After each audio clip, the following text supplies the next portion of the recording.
ሰላም ሰላም የተባረካችሁ የእግዚአብሔር ቤተሰቦች ክብር ሁሉ ለኢየሱስ ይሁን። ዛሬ የምስራች ይዤ በፊታችሁ መጥቻለሁ። እንደምታውቁት ጌታ ኢየሱስ ስለ እኛ ያልከፈለው ነገር የለም።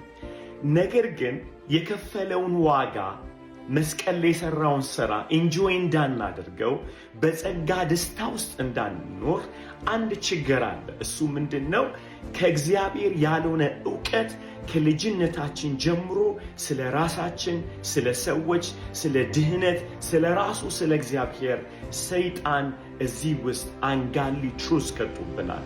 እንግዲህ ይሄ በልጅነታችን ትራማ ይሆናል፣ በመከዳት ይሆናል፣ በብዙ አይነት መልኩ ሰይጣን ትክክል ያልሆነ ዕውቀት አእምሯችን ውስጥ ከቷል።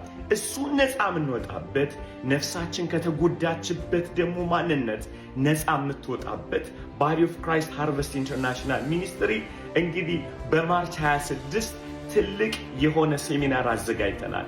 26፣ 27፣ 28፣ 29፣ 30 ለ5 ቀን በቨርጂኒያ ይህን ተመዝገቡ። ሊንኩን ከዚህ በታች እናስቀምጥላችኋለን። ለዚህ ላለፉት 3 ዓመቶች እያስተማርን ነው። ብዙ ቴስቲሞኒዎችን እየሰማን ነው። ክብር ለኢየሱስ። ከመላው ዓለም ሰዎች እየመጡ አሁንም አበረታታችኋለሁ። ኢየሱስ ሁሉም ከፍሎታል። የከፈለልንን ዋጋ ግን ዋጋ የሚያሳጣ ዕውቀቶች፣ የልጅነት ትራማዎች በጌታ በኢየሱስ ስም በእግዚአብሔር ቃል ብርሃን ነፃ የምንወጣበት ሳምንት ይሆንልናል። ብዙ ሰዎች ስለተቀቡ ነፃ አይወጡም፣ ስለተማሩ ነፃ አይወጡም። ስሙኝ በደንብ አድርጋችሁ። ፖለቲሽያን ስለሆኑ፣ ፓስተር፣ ነቢይ ስለሆኑ ነፃ አይወጡም።